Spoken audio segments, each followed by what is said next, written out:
Family ও কৃষক card, খাল খননের মতো বড় বড় প্রকল্পের খরচ বহনের চাপ পড়ছে রাজস্বের উপরও।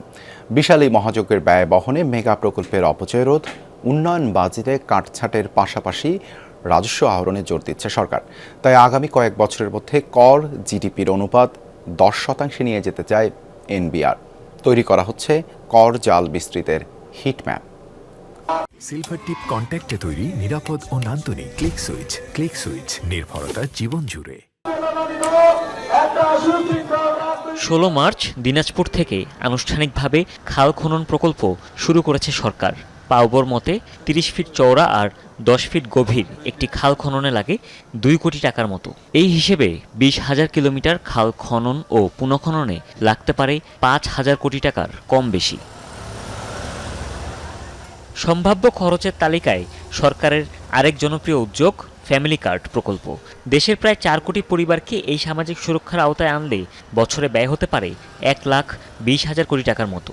জরুরি তবে ব্যয়বহুল আরেক প্রকল্প কৃষক কার্ড, যার ডেটাবেইস আর কার্ড তৈরিতেই ব্যয় ধরা হয়েছে 681 কোটি টাকা।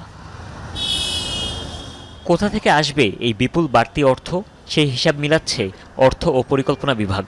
এজন্য বড় বড় প্রকল্পে অপচয় রোধ, উন্নয়ন বাজেটে কাটছাঁটের পথে হাঁটছে সরকার। একই সাথে কর ব্যবস্থাপনায় পরিবর্তন আনতে যাচ্ছে এনবিআর। শর্ট টাইম এটাকে 10% কর জিডিপির হার 10% উন্নীত করতে হবে। এটি কিন্তু ওটাতে একটা টার্গেট আমাদেরকে দিয়েছেন।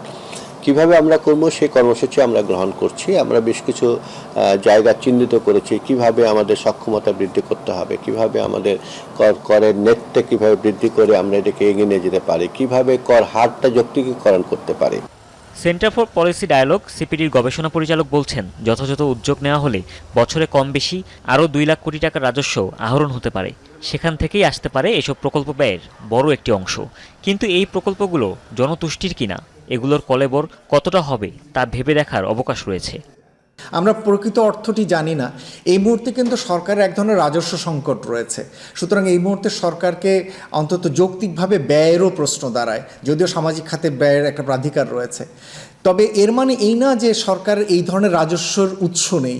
সিপিডির একটি গবেষণা আমরা দেখেছি যে সরকার প্রতি বছর কর ফাঁকি বা কর এড়িয়ে যাওয়া অথবা কর জালের বাইরে থাকার জন্য 2021 সালের হিসাবে প্রায় 2,20,000 কোটি টাকার মতো অর্থ থেকে বঞ্চিত হচ্ছে। তবে বাস্তবতা হচ্ছে 4 দফায় সময়সীমা বাড়িয়েও রিটার্ন দাখিলের কাঙ্ক্ষিত লক্ষ্যমাত্রা অর্জিত হয়নি। 25শে জুলাই থেকে ফেব্রুয়ারি পর্যন্ত প্রায় 71,000 কোটি টাকার রাজস্ব ঘাটতিতে এনবিআর।